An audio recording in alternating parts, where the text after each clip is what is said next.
সামনে আসতে হয়। আমি যে মন্ত্রণালয় চালাই সে মন্ত্রণালয় যেসব জিনিস আছে সেগুলো বেনিফিশিয়ারি হচ্ছে জনগণ। আমাকে প্রতিনিয়ত জবাবদিহিতা করতে হয়। আজকে দেখা যায় পেট্রোল পাম্পের সামনে বিশাল লাইন। আমরা বলেছি যে যেহেতু যুদ্ধ লেগেছে, আমরা যুদ্ধকালীন অবস্থার মধ্যে বসবাস করছি, সেখান থেকে পেট্রোলিয়াম আসে, সেই দেশে যুদ্ধ লেগেছে, শোধনাগারগুলো বম্বে উড়ে দেওয়া হচ্ছে। এই যুদ্ধ কতদিন চলবে আমরা জানি না। আমার কাছে যে মজুদ আছে সেই মজুদটা সাশ্রয়ভাবে ব্যবহার করার জন্য জনগণের কাছে আহ্বান জানিয়েছি এবং আমরা রেশনিং শুরু করেছি।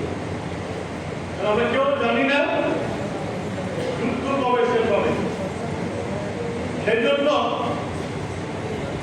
সব একবারে শেষ করা থেকে চলার মতো ব্যবস্থা করে যদি আমরা চলি তাহলে আমরা দীর্ঘদিন চলতে পারব। গতকালকে বলেছেন যে আমার মজুদ আছে কিন্তু রেশনিং করে চলতে হবে। যেসব জাহাজ আটকে গেছে, যেসব জাহাজ বন্ধে আছে, এগুলো আস্তে আস্তে যেন আমার এই মুহূর্তে একটু হাত রাখা হবে। অলরেডি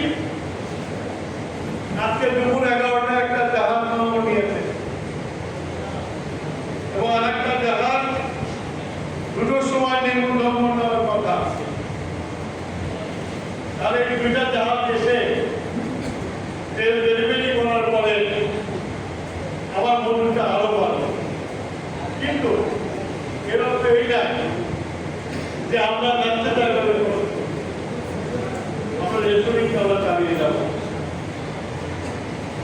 আমার বিদ্যুৎ উৎপাদন করতে যে তেল লাগে, যে গ্যাস লাগে এবং বিদ্যুৎ সব সময়ের জন্য চালু রাখা আছে, পরিষ্কার করা আছে।